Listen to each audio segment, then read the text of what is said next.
Bonsoir tout le monde et bienvenue sur la chaîne des histoires de Kaito. Moi, c'est Kaito et si tu adores les histoires provenant de Reddit, eh bien tu es tombé au bon endroit. Je t'explique le concept qui est extrêmement simple, je te lis des histoires provenant de Reddit, je réagis à ces histoires et je compte faire ça au moins une fois par semaine. Donc si c'est un contenu qui peut t'intéresser, n'hésite pas à liker, à t'abonner, ça aide énormément le petit créateur que je suis. Je te propose de plonger dans cette nouvelle histoire qui nous vient du subreddit AITAH, un subreddit dédié aux personnes qui se demandent s'ils jouent le mauvais rôle dans l'histoire qu'ils nous racontent. Et l'histoire d'aujourd'hui nous vient de l'utilisatrice BranchBot et s'intitule « Suis-je la méchante pour avoir rompu mes fiançailles parce que mon fiancé a fait une blague offensante à mon sujet devant ses amis ?» Pour information, OP est une femme de 28 ans et son fiancé est un homme de 32 ans. Je vous propose de plonger dans l'histoire. Mon fiancé et moi sommes ensemble depuis 5 ans. Par souci d'anonymat, je l'appellerai John. Au cours des 5 dernières années, John et moi avons eu une très belle relation amoureuse, et je me voyais vraiment avec lui pour le reste de ma vie. Comme tous les couples, nous avons connu des hauts et des bas, mais jamais John ne m'a fait sentir que je n'étais pas suffisante. Il m'a toujours soutenu dans mes projets et mes rêves, et notre relation a même survécu à 9 mois à distance, lorsque j'ai été envoyé dans un autre état, notamment pour mon travail en 2021. J'aime profondément John, et même aujourd'hui, je l'aime toujours, mais je commence à douter de ce qu'il ressent pour moi. Pour vous donner un peu de contexte, j'ai grandi en étant obèse. J'étais obèse quand nous nous sommes rencontrés, et je l'étais encore plus pendant les 3 premières années de notre relation. Cela n'a jamais été un problème entre nous, mais c'était un problème pour moi-même. Je voulais être en meilleure santé et perdre du poids, parce que je savais que cela me rendrait plus heureuse. John m'a toujours soutenu dans cette démarche. Il m'a toujours dit qu'il m'aimerait peu importe mon apparence, car c'était mon cœur et mon âme dont il était tombé amoureux. Je l'ai toujours cru, puisque je n'avais aucune raison d'en douter. John m'a toujours fait sentir aimé et désiré. Aujourd'hui, j'ai perdu la moitié de mon poids initial. À mon âge et après avoir été obèse toute ma vie, j'ai accumulé un excédent de peau. Il a toujours fait son possible pour me rassurer, me dire qu'il me trouve magnifique et qu'il voit mon corps comme la preuve de mes efforts et de mon parcours. Il me répète qu'il aime toujours être intime avec moi et qu'il adore mon corps malgré tous ces changements. Je me sentais incroyablement chanceuse d'avoir un homme qui m'aime de manière si sincère et inconditionnelle. Récemment, John et moi sommes sortis avec un groupe d'amis. Nous avions enfin réussi à aligner nos emplois du temps. Quand nous sortons avec un grand groupe d'amis comme celui-ci, John et moi passons généralement le début et la fin de la soirée ensemble. Il était donc naturel que l'on se sépare pour socialiser chacun de notre côté. Quand est venu le moment où je suis allé rejoindre John, je l'ai vu avec son meilleur ami et quelques autres amis en pleine conversation. Il était dos à moi et ses amis riaient de quelque chose. Alors que je m'approchais, je me suis figé en l'entendant dire à son meilleur ami que mon corps ressemblait à un ballon météo dégonflé et qu'il avait du mal à ne pas rire lorsque nous couchions ensemble et que mon corps bougeait. Je ne m'attendais absolument pas à entendre l'homme, qui m'avait toujours parlé avec amour et bienveillance, dire une chose pareille. John était l'homme avec qui j'étais censé passer le reste de ma vie. Il connaissait mes insécurités et m'aimait malgré tout, du moins c'est ce que je croyais. Inutile de dire que j'étais blessé, en colère et anéanti. Je me suis avancé vers lui, je lui ai tendu sa bague sans dire un mot, et je suis parti. Je ne suis même pas rentré chez nous. Je suis allé dans un hôtel et j'y suis resté. J'ai éteint mon téléphone, j'ai pris quelques jours pour pleurer et évacuer ma peine. Quand j'ai rallumé mon téléphone, il y avait des messages, des appels manqués de John, mais également de nos amis en commun. La plupart des messages de John étaient des excuses, me suppliant de lui parler et de revenir à la maison. Mais les plus récents disaient tout le contraire. Ils disaient que j'étais cruelle et froide de l'ignorer, en plus de rompre nos fiançailles sans avertissement ni explication. Quand je lui ai répondu, je lui ai dit que j'avais clairement entendu ce qu'il avait dit à propos de mon poids. John m'a accusé d'agir comme une enfant parce que j'avais pris sa blague trop au sérieux et qu'il essayait simplement de faire rire ses amis.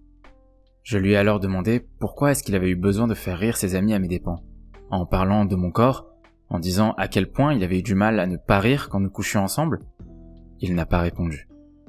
Au lieu de ça, au moment où je vous écris ces lignes, je reçois encore des messages de nos amis me disant qu'il est désolé et que je devrais voir à quel point il est misérable sans moi. Mais je reçois également des messages me disant que je suis sans cœur et une garce, de m'être enfui sans prévenir, sans donner une chance à John de vraiment s'expliquer. Je suis anéanti. Je ne sais vraiment pas si j'ai été trop impulsive en rompant nos fiançailles, mais la seule pensée qui me traverse l'esprit et qui me hante encore maintenant, c'est que lorsque j'étais obèse, les gens se moquaient tout le temps de mon corps. J'ai perdu du poids et pourtant, on continue de se moquer de mon corps. Et cette fois, c'était la seule personne à qui j'accordais le droit de me voir dans mes moments les plus vulnérables qui m'a fait ça. Je sais que John souffre, ou du moins en a l'air, mais moi aussi. Aurais-je dû prendre le temps pour l'écouter ? Après tout, nous avons vécu 5 ans de relation et je ne lui ai même pas donné sa chance pour s'expliquer ou de vraiment s'excuser. Je l'ai immédiatement coupé de ma vie. Pour être honnête, je l'aime encore. Ses sentiments ne disparaissent pas du jour au lendemain, mais je n'ai pas envie d'entendre son excuse. Je ne veux pas de son explication. Je suis juste en colère et blessé. De l'autre côté, mes amis semblent penser que je gâche ma relation pour quelque chose qui pourrait être facilement réparé. Bon, tellement de choses à dire. Bon, déjà, OP, d'ailleurs, petit aparté pour celles et ceux qui ne sont pas familiers avec ces 2 lettres, OP, c'est la personne qui a posté l'histoire, et clairement, c'est pas la méchante de cette histoire.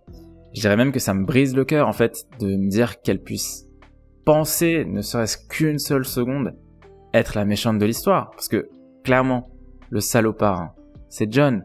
Parce qu'en fait, dans quel monde tu dis que c'est ok de faire des blagues sur les insécurités de ta copine ? Je dirais même sa plus grande insécurité. Elle nous dit qu'elle en a souffert pendant des années, et que même aujourd'hui, elle est hantée par ça, quoi. Donc, puis, la manière dont il réagit après, elle est catastrophique. C'est-à-dire qu'au début, il s'excuse, mais juste après, il lui dit « Bon, en vrai, entre nous, est-ce que c'est pas de ta faute quand même ? Est-ce que c'est pas toi qui es dans l'abus ?» Mais bon, avant de passer à la deuxième partie, je vais vous lire l'un des top commentaires de ce thread Reddit qui nous vient de usualcanary7764 et qui nous dit « Est-ce que les amis qui pensent que c'est facilement réparable peuvent expliquer comment ça se répare ? L'insécurité d'OP concerne son corps. Elle a travaillé dur et a perdu énormément de poids. Son fiancé a décidé de faire une blague, non seulement sur l'insécurité d'OP, mais spécifiquement sur les moments où elle est la plus vulnérable et où elle a besoin de validation. Comment est-elle censée être intime avec John à partir de maintenant sans se sentir mal ? Que ses amis expliquent, parce que franchement, leur logique m'échappe totalement. OP, vois ça comme un avertissement et prends-le au sérieux en t'éloignant. Regarde-le sous cet angle. Si tu n'étais pas arrivé à ce moment-là, tu aurais été la cible de leur moquerie encore et encore, sans jamais le savoir. Maintenant que tu sais, tu dois te demander sur quoi d'autre John s'est-il moqué de toi pour se sentir mieux. Romps avec lui. Et souviens-toi d'une chose, la peau flasque, c'est temporaire. Elle disparaît. Un peu plus de travail et tu ne regarderas même pas de souvenirs. Ta dignité, en revanche, est éternelle. Laisse John rire s'il veut. Toi, garde ta dignité. Bravo pour ta perte de poids. Moi, je galère encore avec mon ventre. Clairement pas la méchante de l'histoire, et désolé que ça te soit arrivé. Quelques jours après, on a eu une update d'OP que je vais vous lire tout de suite. Tout d'abord, merci. Merci à vous tous. Chacune de vos paroles bienveillantes et chacun de vos conseils avisés, tout cela a compté plus que je ne saurais l'exprimer. Ensuite, j'ai quitté John. Je n'ai aucune intention de revenir en arrière ni d'essayer de réparer quoi que ce soit, car ce n'est pas à moi de le faire. Et de toute façon, ce n'est pas quelque chose qui peut être réparé. Beaucoup d'entre vous m'ont dit qu'il serait impossible d'oublier ce qu'il a dit, et vous avez raison. Je l'ai revu une seule fois, juste pour récupérer mes affaires avec l'aide de mon frère, qui a été, au passage, mon véritable héros dans toute cette histoire, et malgré ses excuses et ses supplications pour que je reste, tout ce que j'entendais, c'était sa blague et la façon dont il avait ri en la disant. C'était comme si, quoi qu'il dise, il n'y aurait plus jamais que ça qui résonnerait dans ma tête. Je lui ai dit que s'il m'avait réellement aimé, jamais il ne m'aurait traité comme une plaisanterie, et ce furent mes derniers mots pour lui. Il a essayé de m'appeler, mais j'ai bloqué son numéro. Je suis chez mon frère, et John a eu l'intelligence de ne pas venir, car mon frère lui a clairement fait comprendre que s'il mettait un pied sur sa propriété, il ne repartirait qu'avec des menottes ou dans un sac.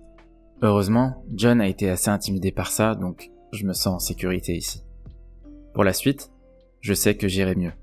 Je vais prendre du temps pour me recentrer sur moi-même, déménager et avancer vers mes propres objectifs.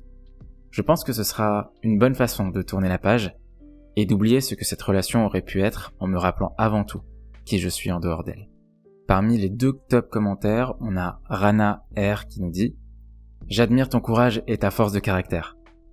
Je ne veux absolument pas paraître condescendante, mais sur Reddit, on voit tellement d'histoires de personnes qui acceptent n'importe quelle humiliation de la part de leur partenaire parce qu'elles en sont follement amoureuses, surtout quand la relation dure depuis un certain temps. Parfois, il ne faut même pas 6 mois pour que quelqu'un piétine complètement sa dignité. J'adore le fait que tu t'aimes et te respectes suffisamment pour ne pas tolérer le manque de respect et les absurdités de cet homme. En effet, quelqu'un qui t'aime, t'apprécie et te respecte ne ferait jamais une blague pareille, et encore moins devant d'autres personnes. Je te souhaite le meilleur, OP. Le 2e et dernier commentaire nous vient de Scribbling/DES. Je ne commente jamais sur ces threads, mais OP, tu es mon héroïne. En tant que femme qui pensait autrefois être forte et indépendante, j'ai réalisé ces dernières années que je laissais bien trop souvent les gens me blesser et rester dans ma vie, bien plus que ce qui est juste pour moi. Ce que tu as fait était difficile. Partir sur le moment, sans céder à l'envie de l'écouter ou de te laisser happer par ses excuses, un immense respect. Et en plus, tu as perdu tout ce poids, mais vas-y, profite. Tu vas t'en sortir haut la main. C'est fou à quel point OP a été extrêmement solide mentalement. Parce que prendre une décision si rationnelle, mais extrêmement juste, attention, après 5 ans de relation, c'est juste incroyable. Voilà, j'espère que cette histoire vous a plu. De mon côté, je vous remercie d'être resté jusqu'au bout. N'hésitez pas à commenter pour me dire ce que vous avez pensé de l'histoire. Peut-être que parmi vous, il y a des gens qui font partie de la team John. Et dans ce cas-là, j'espère que vos arguments sont très solides, très solides. Encore une fois, n'hésitez pas à liker et à vous abonner si vous appréciez ce type de contenu. Ça m'aide énormément. De mon côté, je vous retrouve dans la prochaine vidéo. C'était Kaito. Prenez soin de vous.